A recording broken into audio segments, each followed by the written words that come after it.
Ah, c'est bientôt Noël, et c'est pourquoi je vais vous parler de quelque chose qui ne pourrait pas être plus éloigné de l'esprit de Noël. Faites ronronner vos épées tronçonneuses, allumez vos Meltagun. Aujourd'hui, on parle de Warhammer 40 000, Wrath and Glory. Je vais donc vous parler de la boîte d'initiation de Warhammer 40 000 Wrath and Glory. Créée originalement par Ulysse Spielgame, la licence a ensuite été reprise par Cubicle 7. La boîte n'a pas encore été traduite en français, mais nos amis de chez Chaos Project ont déjà traduit de base, donc ça ne m'étonnerait pas qu'elle arrive un jour chez nous. Bien que l'univers de Warhammer 40 000 a gagné considérablement en popularité ces dernières années, voilà quand même un mini rappel sur ce qu'est Warhammer 40 000. C'est un univers de science-fantasy dystopique où tout est grimdark, gothique et démesurément exagéré et violemment épique. En gros, Wrath and Glory, c'est un jeu de rôle résolument orienté action, surtout comparé à ses prédécesseurs de la gamme Fantasy Flight Game, qui eux avaient une approche beaucoup plus terre-à-terre.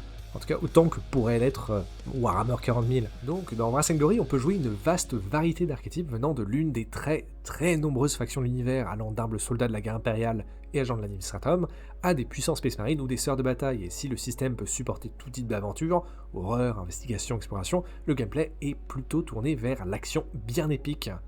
Mais passons au sujet principal de cette vidéo, la boîte d'initiation elle-même, et on va voir là le même format que pour celle de Warhammer Fantasy RPG. On va donc commencer avec un premier feuillet décrivant le contenu et comment utiliser cette boîte. Le livre d'aventure présente le scénario Traitor's Hymn, ou l'hymne des traîtres, qui va se situer à bord du vaisseau spatial The Herald Varonius, où lors d'un banquet, le vaisseau est abruptement tiré dans la dimension alternative et démoniaque qu'est le Warp.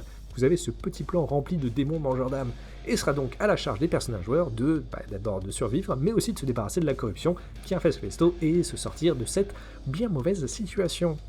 Un point que j'apprécie tout particulièrement, c'est que le livre d'aventure est rempli d'encarts qui font un rappel des règles appropriées sur la citation, mais aussi des rappels sur le lore ou l'histoire de l'univers, qui est telle faction, comment la technologie est perçue par tel, etc., etc. Et au vu de l'immensité d'infos et d'histoires de cet univers, c'est vraiment pas du luxe.